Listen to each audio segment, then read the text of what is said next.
नमो भगवते वासुदेवाय नमः। जय माता रानी। दोस्तों, आपके अपने चैनल धर्म साधना में आपका बहुत बहुत स्वागत है।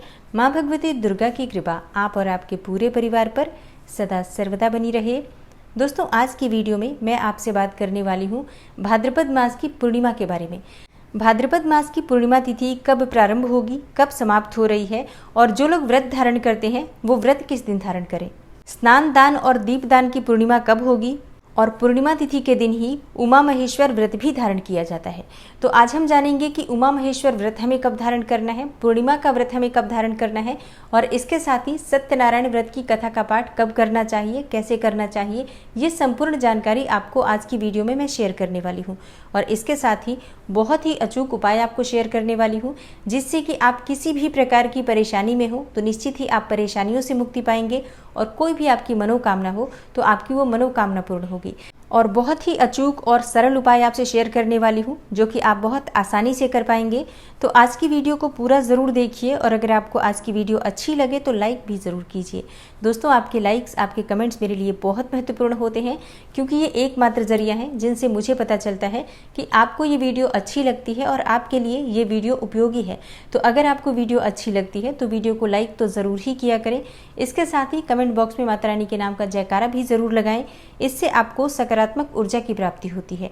और अगर आप चैनल पर पहली बार आए हैं, अभी तक आपने चैनल को सब्सक्राइब नहीं किया है, तो आज की वीडियो अगर आपको अच्छी लगे तो चैनल को सब्सक्राइब ज़रूर कर लीजिए और बेल बटन को भी प्रेस कर लीजिए। तो इससे ये होगा कि इस चैनल पर जो नई वीडियो अपलोड होंगी उनकी नोटिफिकेशन आपको सही समय पर प्राप्त होगी। तो सबसे पहले जानते हैं कि पूर्णिमा तिथि का शुभ मुहूर्त क्या है। देखिए, पूर्णिमा तिथि प्रारंभ हो रही है 9 सितंबर को शाम 6:09 पर, और समाप्त होगी 10 सितंबर को शाम 3:28 पर, मतलब दोपहर में 3:28 पर। तो पूर्णिमा का व्रत हमें कब करना चाहिए। देखिए, बहुत से भक्त सूर्योदय कालीन पूर्णिमा तिथि में व्रत धारण करते हैं और सूर्योदय कालीन तिथि को ही वो मान्यता देते हैं। तो अगर आप सूर्योदय कालीन तिथि में व्रत धारण करते हैं तो आप 10 सितंबर को ये व्रत धारण करेंगे। लेकिन पूर्णिमा के व्रत में चंद्रमा के दर्शन का, चंद्रमा को अर्घ्य देने का विशेष महत्व होता है, तभी हमारा व्रत पूर्ण माना जाता है। तो ऐसे में 10 सितंबर को शाम के समय जब हम चंद्रमा को अर्घ्य देते हैं, उस समय पूर्णिमा तिथि का चंद्रमा हमें प्राप्त नहीं होगा। तो इसलिए अगर आप पूर्णिमा के चंद्रमा को अर्घ्य देना चाहते हैं तो आपको 9 सितंबर को, मतलब शुक्रवार के दिन, पूर्णिमा का व्रत धारण करना चाहिए।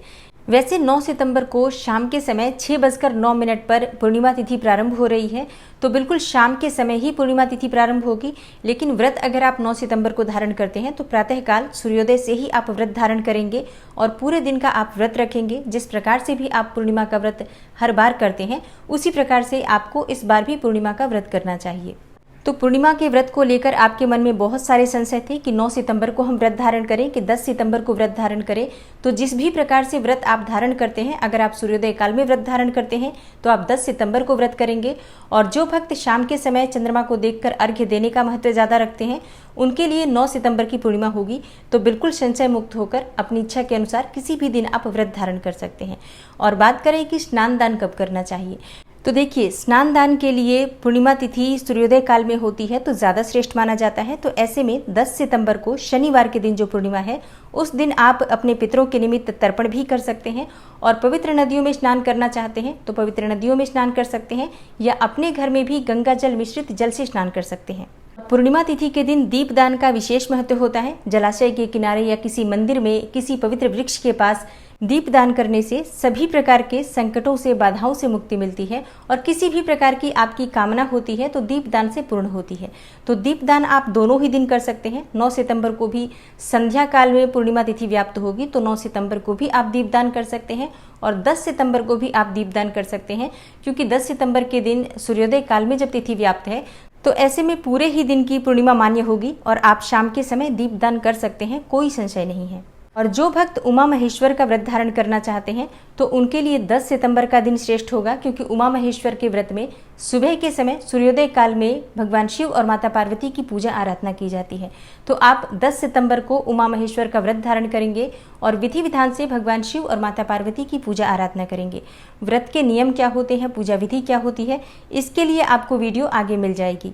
और अब जानते हैं कि अगर आप पूर्णिमा तिथि का व्रत धारण करना चाहते हैं या बिना व्रत किए भी भगवान लक्ष्मी नारायण की आराधना करना चाहते हैं तो आज के दिन आपको किस प्रकार से पूजा करनी चाहिए और व्रत के नियम क्या होते हैं।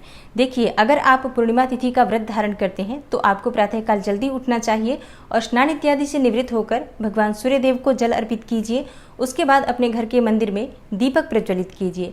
शुद्ध घी का दीपक प्रज्वलित करना चाहिए। लक्ष्मी नारायण की मूर्ति या प्रतिमा जो भी आपके पास है उनके सामने ही आप एक शुद्ध घी का दीपक प्रज्वलित कर दीजिए। और शुद्ध घी ना हो तो ऐसे में आप तेल का भी प्रयोग कर सकते हैं। और इसके बाद अपने दाहिने हाथ में जल और पुष्प लेकर व्रत का संकल्प ले लीजिए कि आज आपका पूर्णिमा तिथि का व्रत है और आप जिस भी मनोकामना से पूर्णिमा तिथि का व्रत धारण कर रहे हैं अपनी मनोकामना भगवान श्री हरि विष्णु और माँ लक्ष्मी से कहिए। उनसे प्रार्थना कीजिए कि आपकी जो मनोकामना है बहुत शीघ्र पूर्ण करें।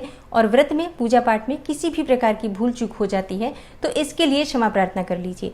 उसके बाद जो आपके हाथ में जल और पुष्प है और एक सिक्का जरूर ले लीजिए। जब आप संकल्प लेते हैं तो कुछ पैसे भी हमारे हाथ में होने चाहिए। तो आपके हाथ में जो संकल्प की सामग्री है वो सभी सामग्री भगवान श्री हरि विष्णु और माँ लक्ष्मी की जो मूर्ति है या प्रतिमा है उनके सामने अर्पित कर दीजिए। और उसके बाद विधि विधान से भगवान श्री हरि विष्णु और माँ लक्ष्मी की पूजा आराधना कीजिए। मंत्र जप करते हुए ही पूजा करना चाहिए। तो आप ओम नमो भगवते वासुदेवाय नमः इस मंत्र का जप कर सकते हैं या ओम लक्ष्मी नारायणाय नमः इस मंत्र का जप कर सकते हैं या किसी भी मंत्र स्तोत्र के द्वारा आप अपनी पूजा संपन्न कर सकते हैं। और आज के दिन सत्यनारायण की कथा का पाठ जरूर करना चाहिए।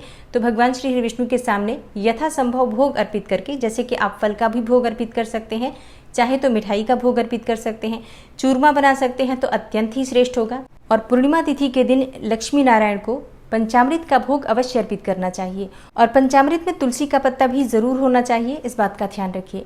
तो विधि विधान से भगवान लक्ष्मी नारायण की आराधना कीजिए, कथा का पाठ कीजिए। उसके बाद भगवान लक्ष्मी नारायण की आरती करने के बाद प्रसाद का वितरण कीजिए। और पूर्णिमा तिथि का व्रत फलाहार के द्वारा रखा जाता है। आप फल खा सकते हैं, दूध ले सकते हैं, जूस ले सकते हैं, फलों का रस ले सकते हैं और भी फलाहारी सामग्री आप ले सकते हैं। नमक का सेवन आपको नहीं करना चाहिए, इस बात का ध्यान रखिए।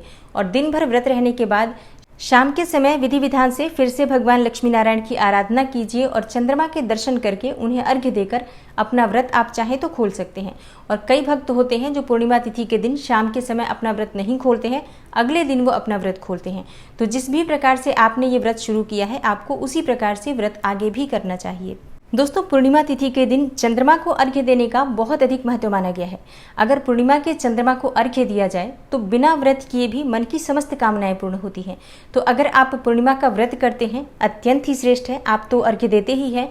लेकिन जो भक्त पूर्णिमा का व्रत नहीं करते हैं और उनकी कोई भी विशेष मनोकामना है या उनके जीवन में कोई भी परेशानी है तो आज के दिन मतलब पूर्णिमा तिथि के दिन चंद्रमा को अर्घ्य जरूर देना चाहिए।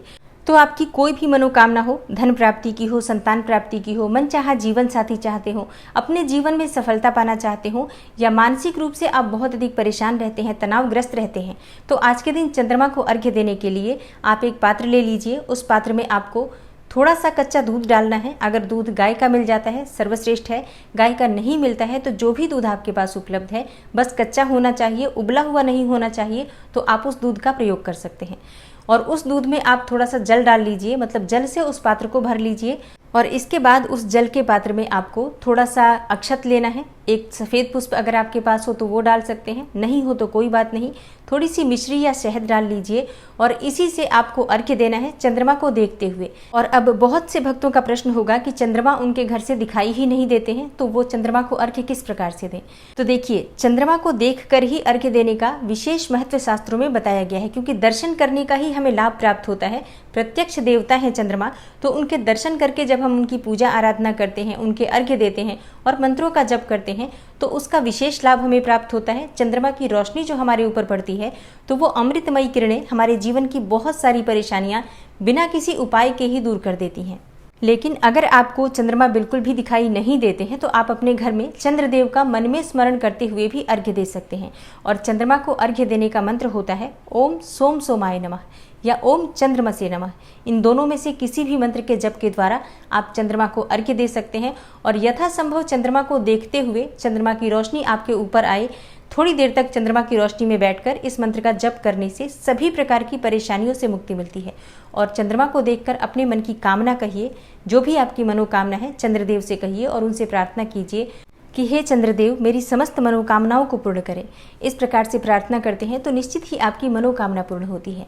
और अगर आप नियमित तौर पर प्रत्येक पूर्णिमा पर ये उपाय करते हैं तो आपके बिना कहे भी आपकी जो परेशानियां हैं धीरे धीरे समाप्त होने लगती हैं और आपके मन की समस्त इच्छाएं बिना कोई मनोकामना कहे ही पूर्ण होने लग जाती हैं। विश्वास से इस उपाय को कीजिए, निश्चित ही आपको लाभ होगा। और इस उपाय को करने के लिए कुछ जरूरी बातें हैं जिनका ध्यान रखना आवश्यक है।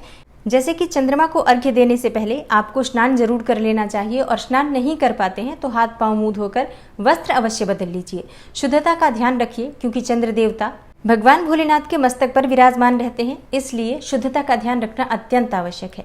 और पीरियड्स में और सूतक पातक में आप ये उपाय नहीं कर सकते हैं, लेकिन ये उपाय आप आगे किसी भी पूर्णिमा पर कर सकते हैं। और जब आप ये उपाय शुरू करते हैं, आप चाहें तो प्रत्येक पूर्णिमा ये उपाय करें, निश्चित ही बहुत शीघ्र आपके जीवन में चमत्कारी रूप से माँ लक्ष्मी और श्री हरि विष्णु की कृपा से बदलाव होते हैं और आप प्रत्यक्ष रूप से इस बदलाव का अनुभव भी कर पाएंगे। तो आशा करती हूँ कि आज की वीडियो से आपको लाभ अवश्य होगा। अगर आपको आज की वीडियो अच्छी लगी हो, थोड़ी सी भी आपके लिए हेल्पफुल हो, तो वीडियो को लाइक ज़रूर कीजिए, शेयर भी ज़रूर कीजिए फैमिली फ्रेंड्स के साथ। और अगर आप चैनल पर पहली बार आए हैं, अभी तक आपने चैनल को सब्सक्राइब नहीं किया है, तो आज की वीडियो अगर आपको अच्छी लगे तो चैनल को सब्सक्राइब ज़रूर कर लीजिए और बेल बटन को भी प्रेस कर लीजिए। तो इससे ये होगा कि इस चैनल पर जो नई वीडियो अपलोड होंगी उनकी नोटिफिकेशन आपको सही समय पर प्राप्त होगी।